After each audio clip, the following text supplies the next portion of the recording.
¿Por qué Jesús maldijo la higuera? Descubre el significado profundo detrás de este acto. Lecciones bíblicas reveladas.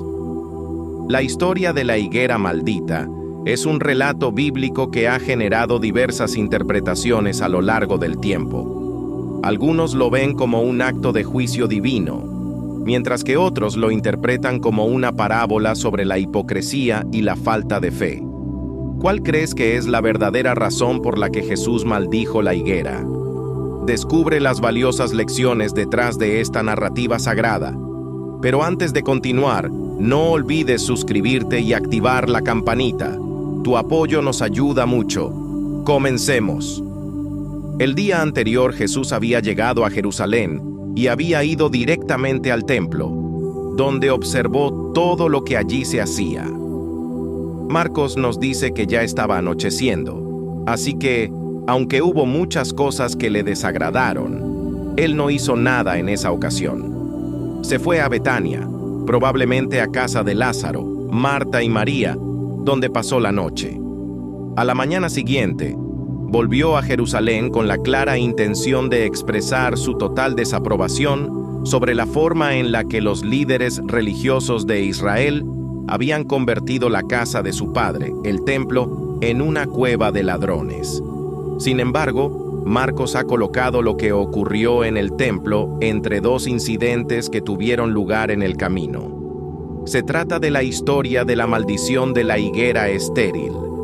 Tal vez podríamos preguntarnos qué importancia puede tener una higuera en el camino de Betania a Jerusalén para que el evangelista haga mención de ella en dos ocasiones. Además, este milagro, que es el último que Marcos recoge, si exceptuamos la resurrección, es muy diferente a todos los demás que hemos visto hasta ahora, puesto que Jesús usa su poder para destruir y maldecir, en lugar de bendecir y dar vida. ¿Qué propósito tiene todo esto? A lo largo del Antiguo Testamento, Dios comparó a Israel con una higuera. Oseas 9:10 menciona: como uvas en el desierto hallé a Israel, como la fruta temprana de la higuera en su inicio vi a vuestros padres. El profeta Jeremías visualizó dos cestos, uno con higos buenos y otro con higos malos que representaban al pueblo. Por un lado, los exiliados fieles en Babilonia, Jeremías 24:1-10, y por otro, los que se alejaron de Dios en Jerusalén, Jeremías 29:17. Jesús, al maldecir la higuera en el camino a Jerusalén, cumplió la profecía de Jeremías sobre el juicio de Dios hacia Israel, Jeremías 8:13. Así, su acción simbolizó el juicio divino sobre el pueblo israelita. Algunos se han preguntado por qué Jesús maldijo la higuera por no tener fruto, si, como Marcos indica, no era tiempo de higos. Para comprenderlo, debemos conocer primero ciertos aspectos importantes de la relación que hay entre las hojas y el fruto de la higuera. En Palestina, cuando llega la primavera y aparecen las primeras hojas de las higueras, estas vienen acompañadas por unos pequeños nódulos o botones comestibles. Si estos pequeños higos no aparecen en ese tiempo, esto indica que el árbol, a pesar de tener hojas, será estéril y no producirá frutos. Por lo tanto, cuando Jesús se acercó a la higuera frondosa, tenía toda la razón para pensar que podría encontrar estos pequeños higos comestibles. Sin embargo, después de inspeccionar la higuera, nada halló sino hojas. Como ya hemos dicho, la higuera era un símbolo de Israel. Muchas hojas, pero sin frutos. La noche anterior Jesús había tenido ocasión de comprobar esto en su visita al templo. Y justo en este momento, se disponía a ir allí nuevamente para hacer una de las acusaciones más graves que podemos imaginar. Mi casa será llamada casa de oración para todas las naciones, mas vosotros la habéis hecho cueva de ladrones. Marcos 11:17. Todos aquellos rituales perfectamente organizados que llevaban a cabo en el templo solo servían para esconder la falta de verdadera vida espiritual. Incluso la forma en la que le habían aclamado el día anterior cuando llegó a Jerusalén como aquel que venía en el nombre del Señor era completamente superficial, y no tardaron mucho en cambiarla por gritos de «Crucifícale, crucifícale». La abundancia de sus hojas hacía pensar que tenía fruto, pero realmente carecía de él. Prometía mucho, pero no daba nada.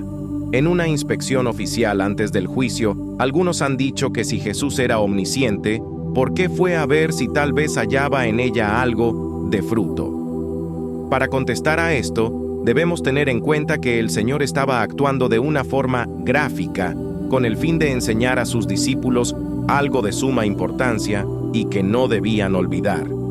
De hecho, podríamos decir que se trataba de algo tan importante que repitió la clase en 2 ocasiones seguidas, puesto que la inspección de la higuera y la del templo pretendían enseñar una misma cosa.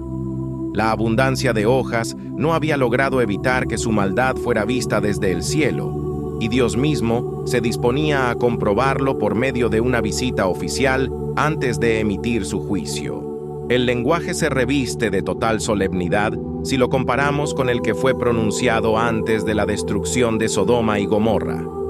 Génesis 18, 20, 21. Entonces Jehová le dijo: por cuanto el clamor contra Sodoma y Gomorra se aumenta más y más, y el pecado de ellos se ha agravado en extremo, descenderé ahora y veré si han consumado su obra según el clamor que ha venido hasta mí, y si no, lo sabré.